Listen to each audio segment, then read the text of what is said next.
ok ឥឡូវយើងតប្រជែករបស់យើងទៀតគឺយើងពីមុនយើងបានប៉ុណ្ណេះបានវគ្គមុនណាយើងបានប៉ុណ្ណេះបានប៉ុណ្ណេះអញ្ចឹងពេលនេះគ្រូគ្រាន់តែចង់ឲ្យយើងយកអានេះមកកដាលនៃ website មានថាយក banner យក content យកចូលឆ្អឹងនៃtable ហ្នឹងមកកដាលនៃ website ហ្នឹងហើយអញ្ចឹងតោះយើងធ្វើម៉េចដើម្បីមកកដាលបានទីមួយយើងត្រូវសេបាទ style ទៅលើ body បាទទៅ body ទាំងមូលអញ្ចឹងដាក់ body បាទអញ្ចឹង body គឺយើងដាក់ទៅលើកម្រិត margin របស់វាគឺឲ្យ auto តែម្ដងបាទកម្រិត margin វាគឺ auto បាទតមកយើងធ្វើតែ3ឯងមកកដាល auto ហើយមួយទៀត display នេះឲ្យ display ជាគេហៅថាផ្ដេកបញ្ឈរមកផ្ដេកអញ្ចឹងយក flag ចាំទៅគឺអានឹងត្រូវយក flag បាទយក flag បន្តមកមួយទៀតគឺយើង justify center តែម្ដងបាទ justify content ហ្នឹងត្រូវតែ center បាទអញ្ចឹងដើម្បីមក center គឺយើងដាក់ center តែអូខេយើងសាក់ run មើលបាទ run យើងទទួលបានគឺ center បែបនេះអញ្ចឹងមក center ហើយតមកខ្ញុំយក background color បាទ background color គឺខ្ញុំយកយកពណ៌ណាដែលស្រស់ស្អាតបែប golden នេះអូខេខ្ញុំយកនេះចុះ golden ឬក៏យើងស្រែពណ៌ឲ្យស្រស់ស្អាតជាងនឹងតិចយើងអាចស្រែចឹងបានណាអូខេហើយ save ប៉ះជាមួយ background របស់យើងគឺយើងទទួលបានចេះអញ្ចឹង background វាមិនសិស៊ីជាមួយនឹងmenu របស់យើងចាំយើងគិតក្រោយទៀតសំខាន់យើងចេះដាក់ទៅលើ background អញ្ចឹងការ design website វាមិនធ្វើម្ដងបានជោគជ័យទេអញ្ចឹងត្រូវគិតទុកមុនដែរណាយើងត្រូវគិតទុកមុនអញ្ចឹងនេះគ្រាន់តែជាមេរៀនអូខេយកប៉ុណ្ណេះចុះអញ្ចឹងយើងទទួលបានtable content មកកដាលហើយយើងទទួលបាននៅ background បាទ background មួយ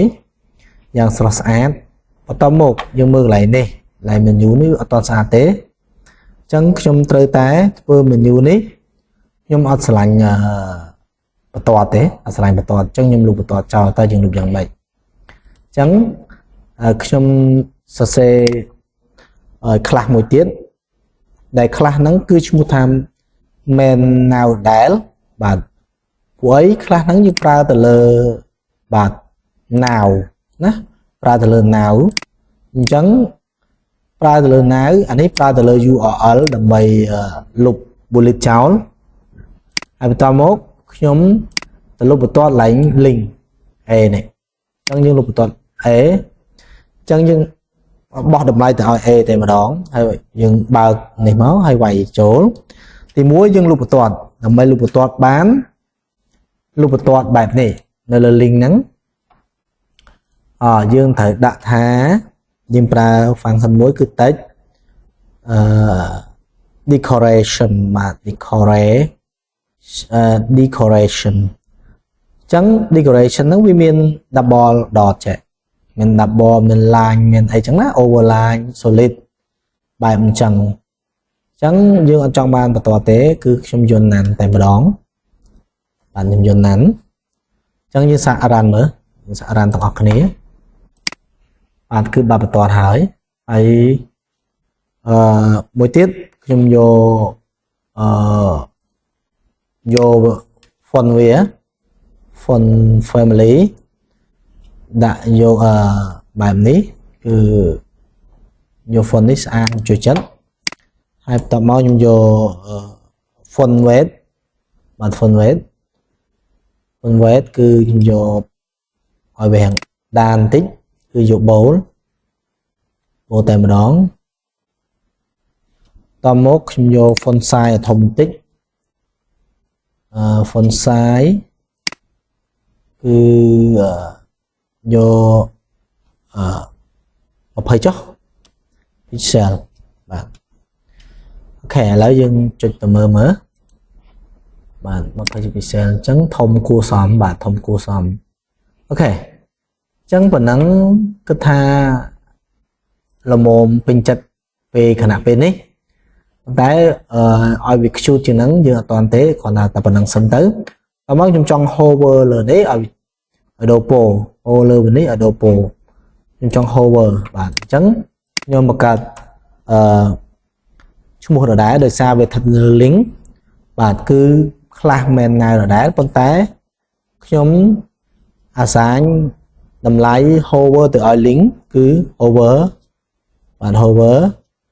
từ ở lính năng hãy tầm mốc trong đặt color như color so nắng chó color bên nắng hay dùng xạ rằn